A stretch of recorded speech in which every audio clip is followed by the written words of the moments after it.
Assalamu alaikum wa rahmatullahi wa barakatuhu. Bandiraɓe sehilaɓe jangiyankoɓe, en garti kadi windande men hande noon eɗen janga karfeje jeegom yenta ko jangano ko. Mi wi noon jangde nde saɗani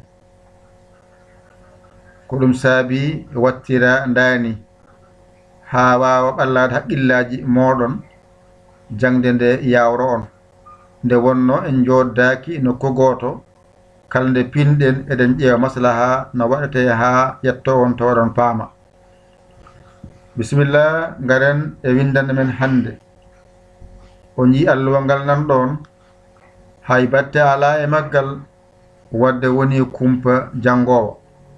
Joni on holko watte hen hande eɗen loowa hen ndeɗo harfeere hay so waɗi ni fawa hen ɗum ɗo innire ɗa wiye koyngal. ɗa koyngal nde wonno en nande koyngal innira ɗa koyngal, kono kadi en nande ba mo pular kono mbasa ɗum jaggirde ba pular. Ko ɗa koyngal, ko ɗa koyngal. Ay ɗon o artiɗo ay fawime hen ɓe nandi wonti ɗa koyngal kono mbasa jaggir ɗum no ba pular ni. Ko ɗo ko ɗa koyngal ɓe jangani o pular qur'ana arab jangeten ɗo ko ɗa koyngal. Fawa hen nde ɗo toɓɓere noon wonta ra koyngal, ra koyngal.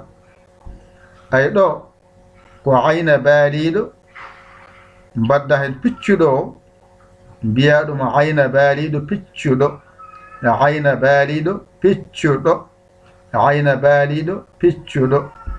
Ay ɗo o artiɗo ko ayna baaliɗo piccuɗo kono noon toɓɓere nde ɗo wonde dow waɗi wiya gayna baaliɗo piccuɗo, gayna baaliɗo piccuɗo, gayna baaliɗo piccuɗo.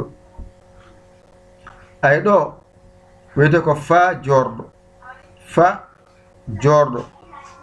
Ɗo noon ko qa fara aɓe nandi. Ay qa fara hofo ha yetto dow, fa jor noon hofo seeɗa wadda qa fara. On jiide ko ɗum ɗo woni ko janga hande karfeje jeegom ɗe ɗo. Joni noon kala ko jiiɗa ene wayni ko ɗa koyngal mbasa jaggiɗum no ba pular ni noon. Ko ɗa koyngal, ɗa koyngal. So waɗi ni wiye ra koyngal, ra koyngal, ra koyngal. So waɗi ni wiyete ko ayna baaliɗo piccuɗo, ayna baaliɗo piccuɗo, ayna baaliɗo piccuɗo. So wayi ni wiyete ko gayna baaliɗo piccuɗo, gayna baaliɗo piccuɗo, gayna baaliɗo piccuɗo. So waɗi ni wiyete ko fa mbiya jorɗo, fa jorɗo, fa jorɗo. So wayi ni mbiya qa fara, qa fara, qa fara. Ɓamten ko jangete ko saɗani teskuye ma tan sohla hen.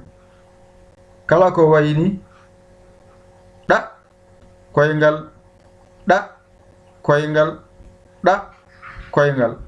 So wayini ra koyngal, ra koyngal, ra koyngal. So waɗi ni ayna baaliɗo piccuɗo, ayna baaliɗo piccuɗo, ayna baaliɗo piccuɗo. So wayini gayna baaliɗo piccuɗo, gayna baaliɗo piccuɗo, gayna baaliɗo piccuɗo. So wayini ko fa jorɗo, fa jorɗo, fa jorɗo. So wayini qa fara, qa fara, qa fara. Ɓamten jangde saɗani teskuye namda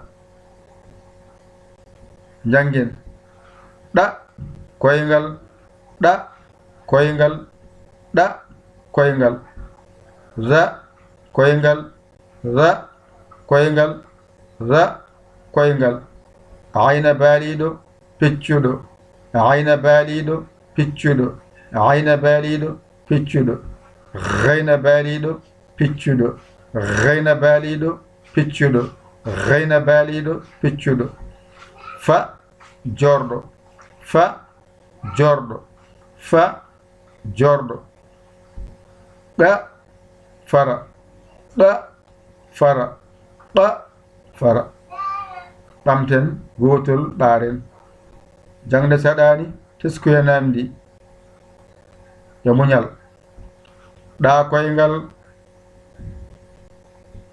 za koyngal ayna baaliɗo piccuɗo gayna baaliɗo piccuɗo fa jorɗo ɗafara ena wayno windande men timmi hande en keeɓi karfeje 6 yentoya e ko janngano jangde ma ko heddine ko natti hewde ƴettu kuɗol ma e karnema mbañotoɗa jangga ɗigga a hoolaki hoorema ƴew caɓorɗomo ɗakkoɗa sara makko omo holluma omo walluma ha jiita bindi ɗi mbawa windude mbawa jangude jangowo ko yowon bindowo jangowo koye bindi he ƴeewata mbawa mbañotoɗa jangga ɗigga gonta windiyanke jangguiyanke aronki ɗanje mana walluma noddu en 00 221 77 906 14 81 mbaɗa yaya mbaɗa li ma yi WhatsApp o ngara caggirɗa saggere ma